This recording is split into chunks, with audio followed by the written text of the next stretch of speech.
Welcome to Data Myths Podcast with your hosts, Brian and Malinda Gagnon. So, a little about us. I'm interested in how tech helps us improve our lives. I have 20 years experience in digital communications. I'm an ex-Googler and now help launch new companies and products. And I've spent 20 plus years evangelizing tech at some of the world's largest companies. Whether you're a dataphile or a dataphobe, we have something for you on this podcast. So get ready. Let's go. Hi, Brian. What's happening today? Oh, we're actually melting out from the great, small ice age that we've had here in Maine. So that's got me kind of excited. It is exciting. Yeah. Seeing eaves dripping and actually a little patch of lawn is pretty invigorating since it's almost Easter. So it's about time. Nice. Yeah, no, I've been looking at places in the Carolinas to just pick up and move to. So that's when I know that April and May are upon us here in Maine. I think most good Mainers are, checking out Florida and other places. Yeah. And fortunately, we will be heading south soon. So Dig South is coming up in about a week and a half. So that's a pretty awesome small tech conference down in Charleston, South Carolina. So anyone who's down there is into tech, it's a great place to check out. Yeah, I'm looking forward to speaking at that actually. So I'm going to talk all about artificial intelligence and how it's applying today in small businesses. And you'll be in great company for that talk as well. So you're talking with actually John Morgan, who joined us on the podcast. Yeah, Google. He's flying in, so that'll be a good fun time on King Street, I'm sure, and at the conference. And then the CEO of BotKeeper as well. Yeah, Enrico. So that'll be a good show. Yeah, absolutely. And will be fun to be in the South Carolina sun. Yeah, along with some good talk about tech. Let's kick it off. So today we're going to talk all things commerce, and a big piece of that is e-commerce. So why don't you kick us off, I think, setting the groundwork for what commerce is today and how people are thinking about it. You're the expert on that. So kick us off. Yeah, so it's interesting when we talk so much about the rise of e-commerce and how much it's growing, and that is true. The startling thing about commerce as a whole, however, is that buying in store still composes the vast majority of retail sales. So that number is actually 90%. So that 90% blows my mind. Yeah. That's shocking. Of retail sales still happens in store. So while e-commerce is critical, it's growing, it's important, we still are buying in store. So we can't ignore that. Just to put it in context. I mean, we get a lot of brown boxes that show up here for Amazon Prime. A little bit less because we've actually started to check out other services because I don't think that the cost competitiveness is there anymore. But that's for a whole different part of this segment. There's really three things that I think we should probably cover today. One is sort of that buying journey and why people are buying and where they're buying. The second piece is I think we really need to cover Amazon and what Amazon's doing today, including irritating the market space a bit. I think that there has been a number of changes there, and so I think it's interesting to talk about that. Secondly, let's talk about how they're competing or how others are competing against them, right? Everybody has said, oh, Best Buy is dead, Big Box is dead, Walmart's dead, Amazon's just going to take over the world. But they're actually doing a pretty good job fighting back. So I want to talk about that as well. And then lastly, I really want to talk about Main Street and how Main Street businesses are competing today, because that's important. And that's another place that you read some articles and you think that, the sky is falling. But we're here to kind of tell you, like, Main Street is thriving in many cases. Traditional businesses, maybe not so much, but we'll talk about that as well. So, Well, and if we think about really the underlying trends that determine if commerce is successful or not, it's it really spans both online and offline. So if you really get to the core of the matter, what any retailer needs to do is first and foremost, of course, provide a great product.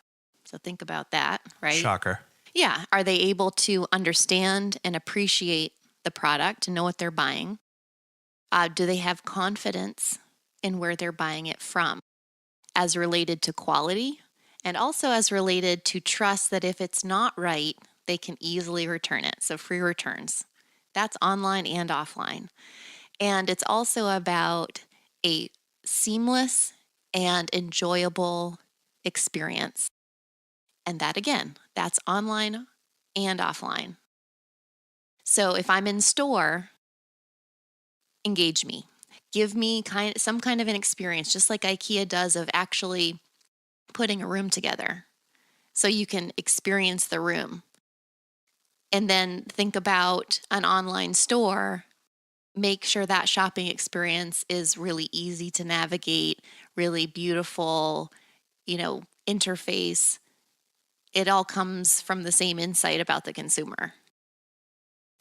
Let's talk a little bit. I just read a trend that surprisingly, millennials are actually reportedly wanting to touch, feel, and see products a lot more because many of them have been burned by buying something that didn't meet their standards or it was a big buying choice and they really wanted to see it rather than have to do a ton of research. So, tell me a little bit about that. Well, and if we think of millennials and Gen Z, they have grown up in a very different shopping environment. So they don't know the days before e-commerce was very common and easy to partake in. And we've also seen the proliferation of counterfeit goods and sellers popping up, particularly in marketplaces like eBay and Amazon that aren't trustworthy. And yes, consumers have been burned. So, I think that also is giving rise to this trust and confidence factor that more and more people are looking at and wanting to buy from a retailer that's trusted and has all those qualities built in. Yeah, can I touch it, feel it, understand it? Can I return it? And that whole cycle of the purchase is intact and it's there. And they're also demanding a lot more in terms of convenience. And again, because they've grown up with it. There's something that we're seeing a lot of now. It's really this called this Amazon effect of expecting a really seamless, easy shopping experience and also expecting really fast delivery. And anything over 3 days delivery time is just becoming unacceptable to most consumers and particularly to millennials and Gen Z. And when we've even seen stats that they're willing to pay more for faster delivery. And that's interesting because they actually probably have been paying more because if you go and take the same product today and shop around a little bit, you can probably get it for free shipping because Amazon definitely is adding in the Prime tax in there to basically cover the cost of shipping. And that's okay with them. They are absolutely willing to pay a premium for that. And, when anyone is thinking about, how do I create a great retail experience, to be tapped into what millennials and Gen Z buyers are looking for is critical. They're going to make up 70% of the workforce by next year. That's incredible. Yeah. Yeah, it's here, folks. So they're no longer just, playing around on Snapchat and, coming out of the parents' there's real basement. buying power. Yeah. And another thing that is pretty interesting to think about, when we think about this 90%, this huge number of retail sales that happen in store, well, where is that happening? Right? That's one key question. It's not happening at Sears or Kmart or anywhere like that because they're Tostitos. Yeah, because they had a crappy shopping experience. I mean, think about it. When's the last time you went into a Sears and were like, wow, Sears, let's go to Sears this afternoon. It's pretty cool what they got in there. I will tell you the time. Our TV died 2 days before the Super Bowl. I found a bunch of coupons online. I stacked the coupons somehow, and I got like the most ridiculous price on like an 80-inch TV. And So that was online, and they were idiots about how they allowed the layers of discounting to apply to this item. I still can't buy the TV we have like 4 or 5 years later for the same price I paid for it then. I think it was longer than that. But yeah, it was an amazing deal. And I have to compliment you on your salesmanship of actually mocking up what this massive TV would look like in our living room to say, like, let's pull the trigger and buy this enormous TV. I definitely upsold you. Which was amazing. I mean, I love electronics, so I'm really not that hard of a sell. But yeah. The mock-up for the 90-inch TV was not working. I was going to have to make a lot more pieces of paper that I had to tape together to put on the wall. When you can't fit the console underneath it, yeah, it becomes maybe a problem, a floor-to-ceiling TV.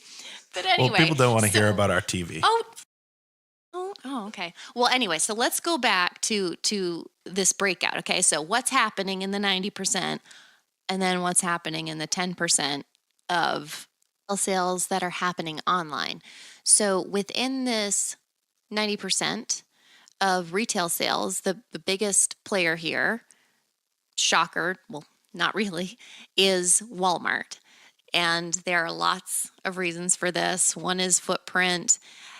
And the second is Kroger, and Walmart more than doubles the sales of Kroger. And a lot of this, of course, is in the grocery space. So that's really interesting to me. I know that both of those players are spending a ton of time beefing up their advertising and beefing up their in-store to out-of-store delivery services to really compete against that. And when you look at Walmart, they've got 6,400, 6,500 stores that are, 15 miles from 90% of the U.S. population? Yes. Talk about a footprint. Yeah, and I think about that, and I think that is a retail conquest because that will put Amazon out of business if they tried to build distribution at that level. You think about distribution, but also when it comes to that consumer convenience factor, they have grocery pickup, for example. That's incredibly easy. You shop online, you pull up in your minivan, and it's loaded into your car and you drive off. Which we do not own, by the way. No, but a lot of people do. And people who are busy and buying a ton of groceries. So having the whole purchase cycle happen online is not necessary to have fantastic consumer convenience. And that's a blended model. This goes back to, to put a little bit of tech conversation in this. There's been a number of things in the last 20 years that I've heard. One, the mainframe is dead. Well, my friends, it is not dead. It seems to be alive and kicking. It runs practically every airline, train, whatever. Mainframes are still alive and kicking. They just figured out how to use them differently. Also, Microsoft Exchange or Lotus Notes, those are dead because Google is going to service everybody's mail. They're far from dead. Tell me, dear Brian, what does this have to do with commerce? It doesn't. But where I'm going with that is that we hear these prophecies that are said by talking heads, right? That make these statements saying something absolute is going to be dead. Retail is dead. It's the retail apocalypse. That's one I really like too. Yeah. The mall, assault on the mall, like the mall is dead. Main Street is dead. Walmart is dead. None of these things have come true. Now, there are bits and pieces of that have come true, sure. Sears had a really crappy business model, and Kmart is still having a blue light special, right? And not selling anything. But this happens. Those deserve to die. Well, right. I mean, over the course of time, of course, any retailer product that times change. They don't keep up with what consumers are looking for, and they die. So yeah, I mean, as much as we all like to think that we're living in an extraordinary time when we see some of these trends, when you really look back, it's like, well, this has happened before. So yeah, of course the circumstances are a little different, but not everything is like, whoa, the world's changing. Buckle up. So let's talk a little bit about Amazon's, we'll call them externalities, where they are making changes and, sort of affecting their ecosystem. Yeah. So, Well, so let's give some context to Amazon too. So when we think of the 10% of retail sales that are happening online, Amazon has half of that. okay. So obviously we know they're big. Versus but then, Walmart, that is 4.6 or 4.7%. You got it. Ding, ding. So yeah, so when we think about them in those terms, we all know Amazon is big. Well, oh, okay, now it's really coming into focus how significant that is. Right. So now let's unravel. Let's spend a little bit of time on this. Amazon's in the news almost daily. Obviously HQ2 in New York City brought up a whole, litany of questions, thoughts, problems, interestingness. But the honest to goodness is Amazon realizes that if they don't grow their margins and their profitability, this is going to be a long road to hoe. So they are really focused on profitability. They don't have to tell us that. It's apparent in everything that they do. Whether it be, doubling down on robots. They just bought another robot company the other day for warehousing and such. If you look at stuff like that, if you listen to what people say about, people that work in their warehouses and, we're not here to debate whether or not that treatment is ethical or not, but it sounds like they're pushing people incredibly hard on the profitability front. Also, when you look at the fact that they figured out, hey, this product or that product might make sense for us to just make it, and have our own Amazon basics. They're doing that for tons of products today. And their merchants that have been with them since the beginning are starting to complain because now Amazon's competing with them, not showing their stuff, or basically saying, hey, we're not going to buy from you anymore. So good luck. You could stay in our marketplace, but you're on your own now. And they're doing it very abruptly. And so there's a lot of consternation in their merchant channel. So they're not making a lot of friends right now. Yeah, I mean, Amazon has kind of been a company people love to hate and love to love all in one. So it's, obviously they don't get to the level of e-commerce sales that they have without having a lot of fans and a lot of Prime members who are clearly drinking the Kool-Aid. And, Prime members have a significantly higher, average spend. Yeah, no problem. When you think about actually the number of Prime members as well, it's pretty staggering. So it just is over 101 million Prime subscribers, which is pretty staggering. So one of the things that I'm actually thinking about doing for the next year is kind of like when I gamed JetBlue. I actually am thinking I'm going to cancel our Prime membership for a year just to see and talk about what life is like outside of Amazon Prime, because I think there's a lot of alternatives today. Walmart will deliver on the same day in many places now for free, and it's like actually free. That's interesting. And then, to the other piece of what you said, yeah, a lot of people have made a lot of money selling stuff on Amazon, but it's kind of like Uber early on. I used to see billboards coming from LaGuardia into New York City that said, hey, be an Uber driver. You can make $2,000 a week driving an Uber. those days went away pretty fast after everybody figured that one out, right? So the supply and demand sort of dictates the profit margin. Well, Amazon's a crowded market space. And then when you have the person that invented the market space joining the market space to beat out the market space with their own product line, that starts to become a weird dynamic. Well, yeah, it's when you control the market, and then you become a competitor in that marketplace, and that's exactly the dynamic that's coming up. And to your point earlier about needing to increase profit margin, it's tough to do that unless you figure out a way to streamline operations with that. That's what they're doing, obviously, with warehouse automation and all of that, but also to control more of that ecosystem so you can eke out a bigger share of that dollar. And their business right now is really dominated from third party sellers. So 58 or so percent of all their goods sold are through third parties. That's incredible. Yeah, yeah. So I mean, it truly is built as a marketplace, and it's going to be interesting to see how that evolves, so they can stay true to that. Well, and so I think that network effect works in two ways, right? Amazon has a huge network effect, which draws people to say things like, and with Uprise, right?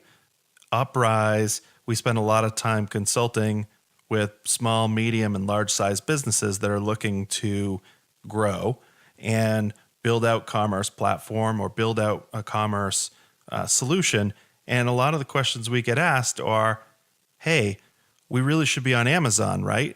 And the answer might be, it depends, right? Yeah, yeah, and especially when it's an emerging company and they're getting their own e-commerce store sorted out. A lot of times our advice is actually do what you do really well before you fracture your time, energy, and funds to start selling on Amazon, for a couple of reasons. One, that's a whole other e-commerce ecosystem to set up, maintain, optimize, and they take a pretty hefty percentage Yeah, of the 15, sale. 20%, right? Yeah, and it's different across different categories. So it's really just how you strategically focus on your different distribution and sales channels to get started. Well, and one of the things that would scare me as an e-commerce player is if I had a brandy new company and went out, I built my website, and then I decided, hey, you know what? I'm going to use Amazon to do all of my back of the house stuff, FBA. I'm going to just send product to them. Sorry. I'm the acronym, please. Okay. FBA. Got it. Fulfilled by Amazon. So that's basically you ship your product to Amazon, and Amazon stores it, packages it, ships it. Nice. Thank you for calling me out on that. No worries. I probably didn't even know what the acronym meant, so That's the saved curse me. of acronyms. They Me. become words. And so if you think about that, you go on Amazon and then what happens? Instantly, there may be, you may not see it at first. It's like buying a white car and then all of a sudden you never saw a white car before and now all of a sudden everybody seems to drive a white car as well. Well, you go out, you build your fanciful product that really rocks, and then the next thing you know, there might be other products that look just like yours. So having that brand differentiation becomes really difficult if you just have an Amazon story.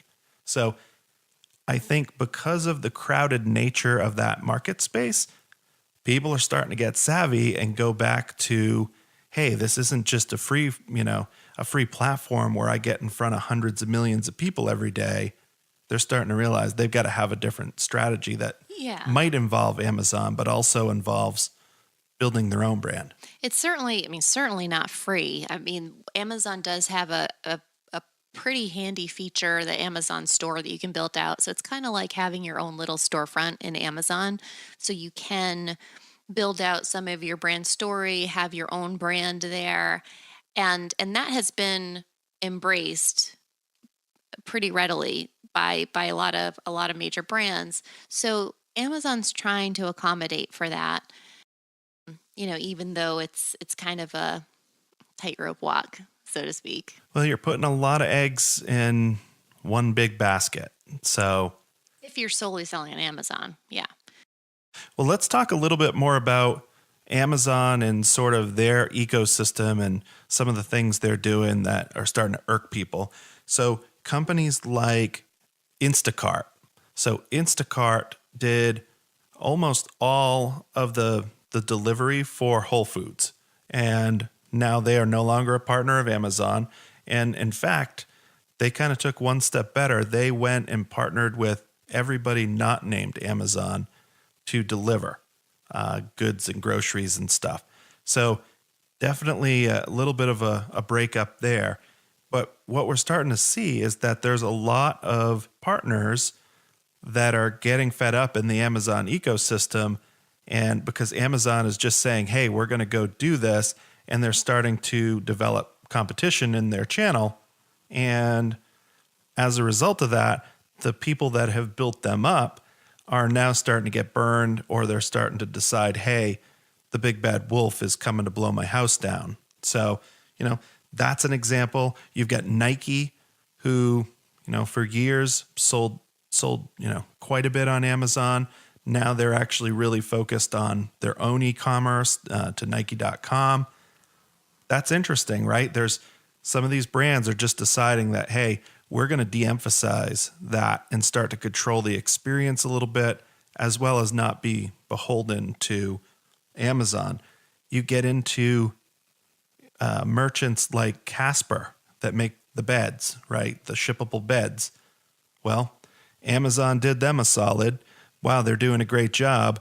Okay, let's make our own bed line that competes with Casper. And that was their sole, delivery channel for the most part. So now Casper has to go and build out a whole new e-commerce platform and solution. So, Which they've done an amazing job of selling on their site. I mean, they have an awesome website.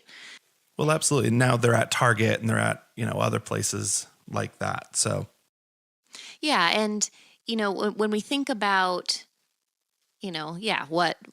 how Amazon has irked people, well, when you're at the top, there are a lot of people gunning for you. I mean, that's just always the way it is for any market leader, And when you think about how massive Amazon is and the growth rate, when we just look at, for example, how their volume has grown, and to go back to the third party seller space, because that is the majority of their business as a marketplace, in the last 4 years that grew by $95 billion. And to put that in context, that is equal to growing in eBay, like all of eBay, in 4 years.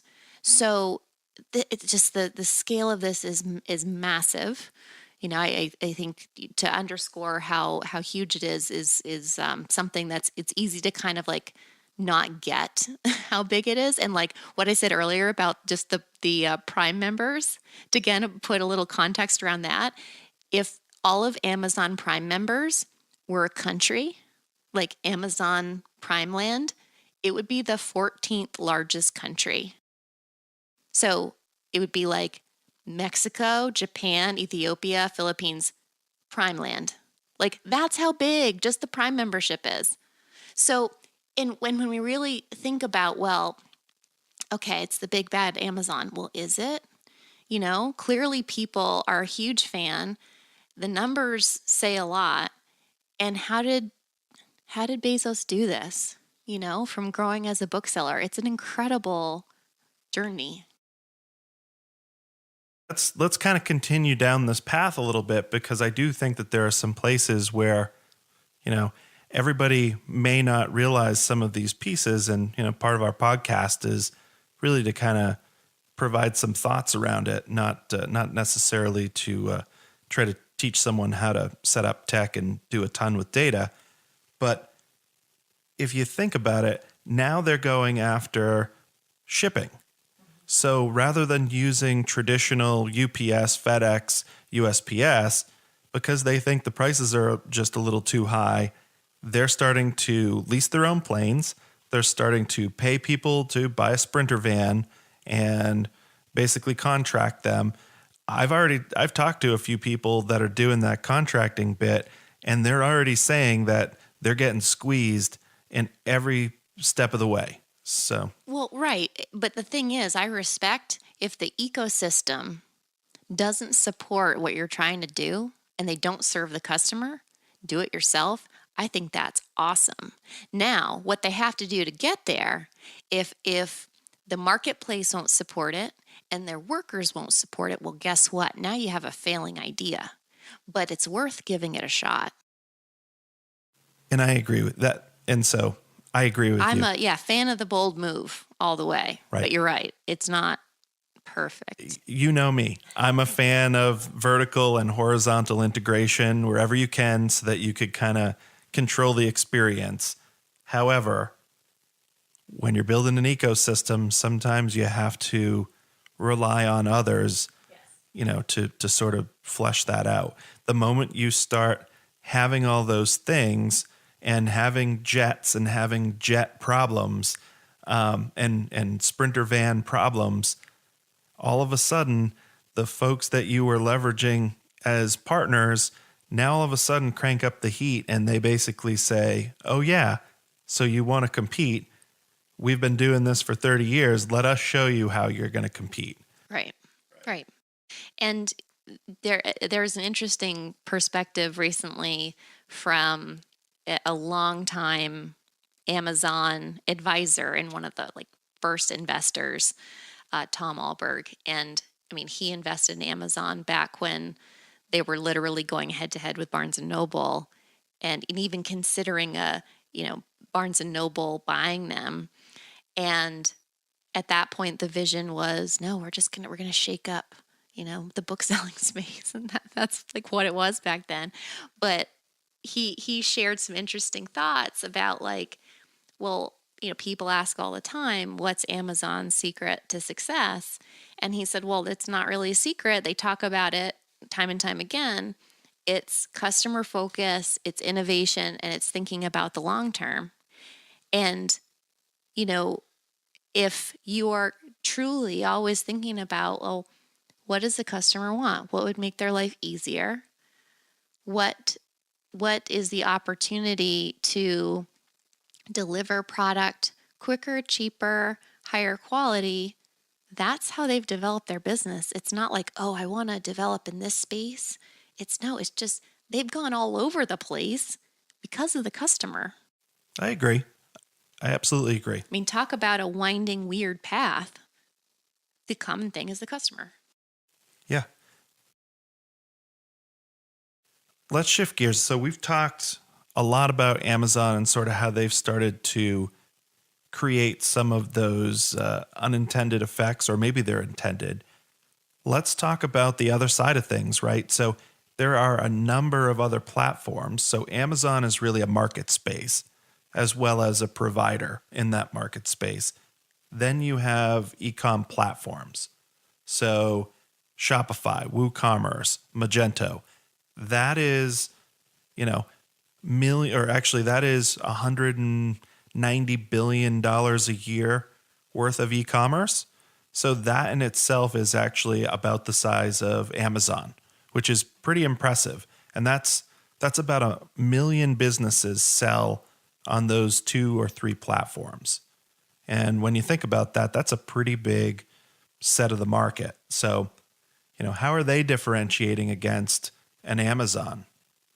These e-commerce platforms? Yeah. I mean, it's a totally different model, really, because they're empowering a single brand to get out into the marketplace and no longer have a big hurdle of setting up an e-commerce store. The tools are getting much easier to use, to work with, and they're becoming much more flexible. And really the exciting part about all of that is, as e-commerce is becoming more standardized and easier to use in kind of this architectural sense, that allows companies to, one, actually consider becoming direct to consumer in online, which is really something that they couldn't consider before, or they could, but it would just be such a massive investment and undertaking. And secondly, it allows companies to no longer have to just struggle and be so concerned about how do I do it, and they can shift the focus to the service level. And that's when the game gets upped big time, when you can think about, how do I take this to the next level to really engage my customer? How do I give a personalized experience? How can I use, these new technologies like AI to engage with a customer, augmented reality to help them quote unquote try on, my product in the room, or, the shoes on their feet. And it takes it to a whole nother level now that we have these platforms in place. Yeah, and that makes sense. And I think as a small business growing into a medium business with aspirations to be a large business someday, I think that you've got a number of different platforms to choose from that can give customers an Amazon-like experience. Maybe it doesn't give them the volume, right, where you could just go and search for everything and anything under the sun, but with some search and with some branding, I think that a business can get just as much elevation as they can today on Amazon because, we've talked to a lot that now all of a sudden realize, all right, now I have to, advertise specifically on Amazon to surface my brand. And I didn't have to do that a year or two ago because now it's getting so crowded because everybody thought that was the free place to get a ton of volume. And Amazon is always going to be a key consideration, but it's while it should be a consideration, it doesn't have to be a huge part of the strategy if it's there. So I say it needs to be a consideration because yes, it's a place where you can sell your product, but Amazon is also a search engine. So people are going to Amazon to search for product information, to read customer reviews. Nearly half of US users, internet users, use Amazon to search for products, and that's actually a higher percentage than Google. So, from that perspective, even if you have a light touch on Amazon in terms of presence, just so you can be discovered, but then you bring them over to your store once they've discovered you, it's a matter of where do you want the customer to buy? How do you want them to know you? How do you want to drive that volume? So there is a balance to strike there, and it's a nuanced strategy that you really need to build out. Well, the thing that I think is incredibly interesting, and then we'll shift gears to Main Street, is Walmart and Kroger specifically, both bought companies that are in the digital advertising space. And the reason that they did that is because they realized making stuff easier to search and find for their customers is really critical. And then the other piece is making sure that stuff surfaces that's the most relevant. I thought it was really interesting. Kroger is actually doing in-store digital advertising where they're going to replace the paper labels and prices on things so that they can actually do advertising and, run deals and specials and stuff like that all automagically. Yeah, it's smart. It's much more efficient than running around updating placards. So, Yeah. So let's shift gears to Main Street. So Main Street's dead, right? We've heard that from tons of people in the industry. I think it's far from that. And what I would say is, I think creating unique experiences, I've been to a number of places where, I'm probably not going to go into town and buy something like a hammer per se, if they don't really have maybe the hammer that I want, or it's just way off the price chart, that's something I might wait a day for or two. But if I go someplace and they have a whole experience and I'm able to sort of buy that experience, that's interesting to me. That's getting a ton of traction I mean, we have stores like IKEA, I mentioned them briefly earlier, but to have a whole room that's set up so you can walk into a living room, sit on the couch and actually, look across the room and know what could be there. I mean, that's the ultimate to talk about, to the try and buy. Well, so we have some Swedish friends that we've recently made, and I'm very happy for that because every time I buy something at IKEA, I don't care how good those directions are. Just the pictures sometimes I get confused, so we can now call them for parts assistance and assembly. Swedish point of view. Yeah, exactly. Hey guys, what were they trying to say with this picture here? It's true. It's good. It's good to have those friends. Absolutely. Yeah. I'm sure they're loving it. Building furniture parties and all that good stuff. Yeah. But yeah, I mean, another company that's done a great job with this is Best Buy, and this whole idea of curating little boutiques within the store has really saved them when other kind of similar companies have really gone by the wayside. Yeah, Circuit City, you name it, gone, right? Best Buy was definitely on the ropes, a few years ago, but they really transformed. And so they started building these store inside a store experiences, and that's at the big box level. But if you filter that back to Main Street has started to become one of those experiences, right? So rather than store inside a store, they have sort of made an experience, or at least the good places have. Absolutely, and there's plenty of surveys out there that show that customers really resonate with local stores because they get that personalized service and attention, the personalized service that we're all trying to do online with like AI chatbots and all that stuff. Well, oh, guess what? When you go to your local store, it's actually real. Like they know you. You can talk to them. It's a real person. Oh my goodness. And that also perception of quality, right? So you get the personalized service, you get the quality of product, you get help with finding the right product. And that's still something that is highly appreciated by a consumer. It's wrong. Well, you walk into the store and say, hey, Jack, I bought this last week and it doesn't work. Of course, he'll take it back. Well, and the other piece to that, right, is pop-ups and pop-up stores. Yeah. As well as, I mean, this isn't quite commerce, but or it is. e-commerce, but food trucks. Food trucks have grown like crazy because, they lowered the cost. They made a personalized experience that got right out to the consumer. And while that's not like buying jewelry from a small local place, the principle of it is kind of similar. It is. It's this whole idea of transient brick and mortar, and it's becoming much more common and easier to do. So you'll see pop-up shops, which are super popular. Talk about creating a special event, urgency with the consumer. Pop-up shops are a great phenomenon. Things like trade shows, field reps, those are something that's a little more common, but that's still this kind of transient brick and mortar idea. Well, and some of that too has been made possible by things like Square and Stripe and Absolutely. all of that. It is incredibly easy now to have a point of presence and be able to take payment for somebody with a credit card and things like that, and then track that and report on it, back at the office, so to speak, about that discrete event. Yeah.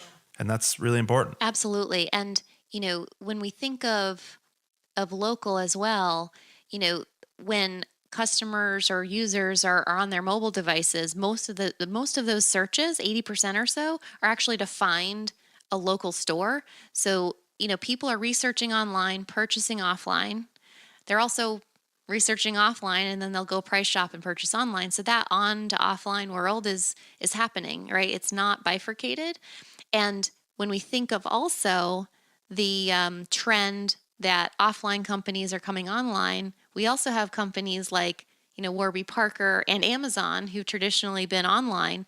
Now they're coming offline to get a piece of that. So I guess in closing, Main Street's not dead, neither is Walmart, and neither is the mall, right? Because all of those are competing today in the e-commerce world, and it's just working, right? So I think there's It'll be interesting to see how this plays out over the next 5 years. Ultimately, the story is it's an online, offline world. It all works together. We have integrated experiences between research and purchase. So it all has to be considered. And at the end of the day, it's about providing a great customer experience. Awesome. Well, thank you very much for your time today. Thank you. Thanks so much for listening. Please like, subscribe, and share.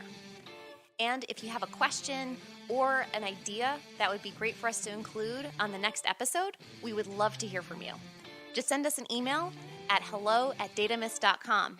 You can also send us a note on LinkedIn, Twitter, or Facebook. And finally, want to give a big thanks to our sponsors, Infonomic Data and Uprise Partners. Thanks so much, everybody. We'll catch you next time.